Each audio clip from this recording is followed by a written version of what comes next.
નમસ્કાર ખેડૂત મિત્રો, હું છું શૈલેષ જલુ અને ખેડૂત મિત્ર ચેનલમાં ફરી તમારું સ્વાગત કરું છું. મિત્રો, આજે આપણે એક મસ્ત વિડીયો લઈને હાજર છીએ કે તુવેરના વાવેતર આ સાલ વધારે છે અને તુવેર પાડવા માટે ઘણા લોકો નવા જુગાડ બનાવતા હોય છે, પણ જે મેં જુગાડ બનાવેલો છે એ ખાસ ઉપયોગી છે અને હાવ સરળતાથી આપણે વિડીયોમાં જોઈ કે કેટલી મસ્ત સરળતાથી આ તુવેર પાડવામાં ખાસ કામ લાગે છે. એટલે આપણે જે બનાવ્યું છે ડબલ રાપ, તો તમે જોઈ શકો છો કે ડબલ રાપ છે અને રિવેસમાં ટ્રેક્ટર હાલે છે.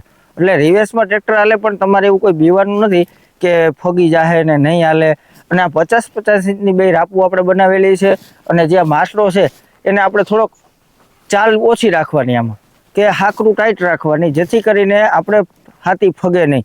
અને જે આ રાપ બનાવેલી છે, ઘણાને પ્રશ્ન થાય છે કે અમારે રાપ બટકા ભરે છે હાંકવામાં, એટલે ટૂંકમાં તમે મૂકો એટલે આમ બટકા ભરી જાય, હરખાઈ પડતી નથી, કપા પાડવામાં પણ કેવરાવે છે અને ઘણાને હુતર નથી આવતું. તો એવા બધા પ્રશ્નો આજે હું તમને સોલ્વ કરી દઉં આ વિડીયોમાં. તમને ખાસ કપાસ પાડવો હોય તો ભલે, તુવેર પાડવી હોય તો ભલે, અને તુવેરને પારો ચડાવેલો હોવો જરૂરી છે તો જ પડે, એ ખાસ નોંધ લેવાની છે. પારાના ટેકે જ આ વસ્તુ પડે છે. તો હવે આપણે પેલા વિડીયોમાં એ જોઈ કે કઈ રીતે પડે છે તે.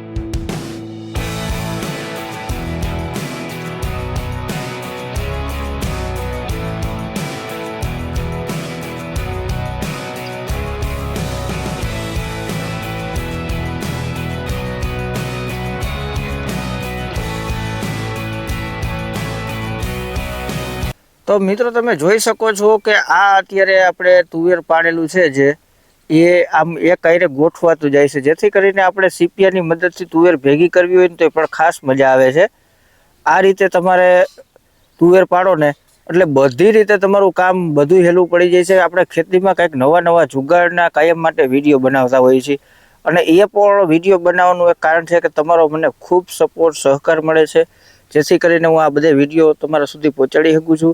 અવારનવી રીતનો તમારો સપોર્ટ રહે તો કંઈકનું કંઈક ભવિષ્યમાં આપણા ખેતી વિશે કંઈક નવું લઈ આવીશ, નવો પ્લાન કરીશ, નવા વિડીયો, વિદેશના વિડીયો, આધુનિક ખેતી, જર્મન ટેકનોલોજી, આવા નવા વિડીયો આપણી આ ચેનલમાં તમને ખાસ જોવા મળશે. ભલે આપણી ગુજરાતી ચેનલ છે પણ આપણે પણ કંઈક કરી બતાવી એવું આપણું એક લક્ષ્ય છે.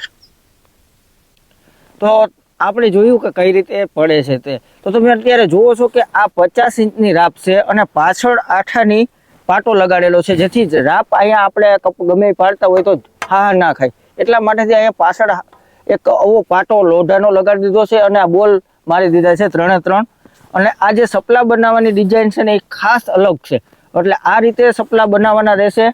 અને આ જે ઘણા લોકો છે ને, શું થાય છે કે આ રાપ આમ સેવી રાખે છે કે આમ બહાર નમતી રાખે છે, એટલે જમીનમાં બેસી જાય એટલે બટકું ભરીએ.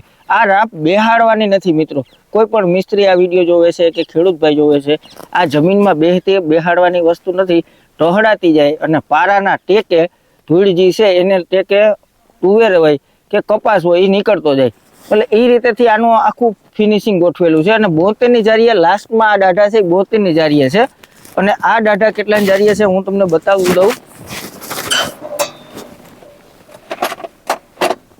હાલમાં આમાં પટ્ટી નથી, તો અત્યારે આપણે આમાં પટ્ટી નથી, જેથી કરીને હું અમને આગળ પણ મેં વિડીયો નાખેલા છે જે માપ સાઈઝના, એ એવું હોય તો આગળ તમે વિડીયો જોઈ લેજો કે આ દાઢો કેટલાય ફિટ કરેલો છે, તમને બતાવી દે. અને અહીંયા આપણે 9 દૂને 18 એટલે 16 ઇંચ જગ્યા અહીંયા ખાંચો રાખ્યો છે બે રાપુની વચમાં.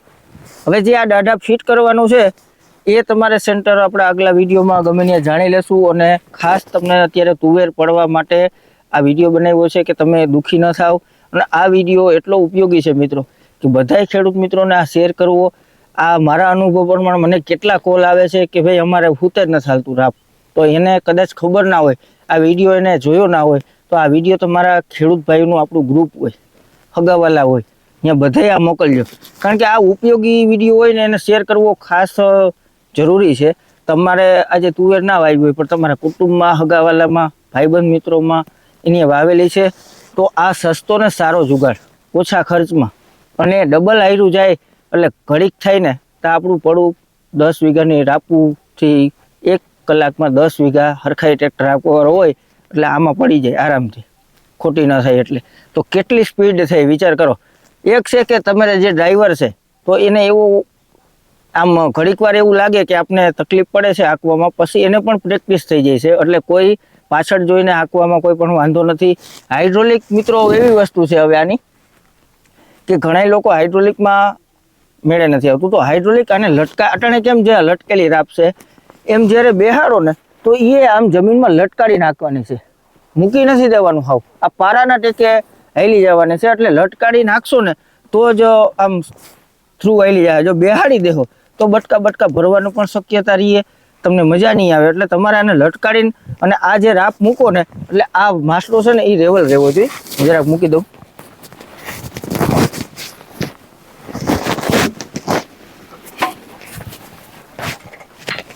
તો આ જે પાટલો છે એ સપાટ રહેવો જોઈએ અને આ રીતે આ રાપે આમ નીચે બે બાજુ છેડા હરખા અડવા જોઈએ. આ પાટલો સપાટ રહેવો જોઈએ અને આને આપણે અટાણે મૂકી દીધી ને એમ ચાલુમાં મૂકવાની નથી, અને લટકાડીને જ પાડે જવાની છે.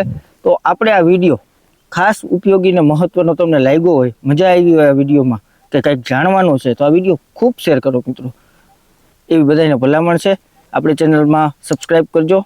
વિડીયો પસંદ આવ્યો હોય તો લાઇક, શેર અને સબસ્ક્રાઈબ. હવે આપણે નવા વિડીયોમાં કંઈક મળશું. ત્યાં સુધી જય જવાન, જય કિસાન, ભારત માતા કી જય.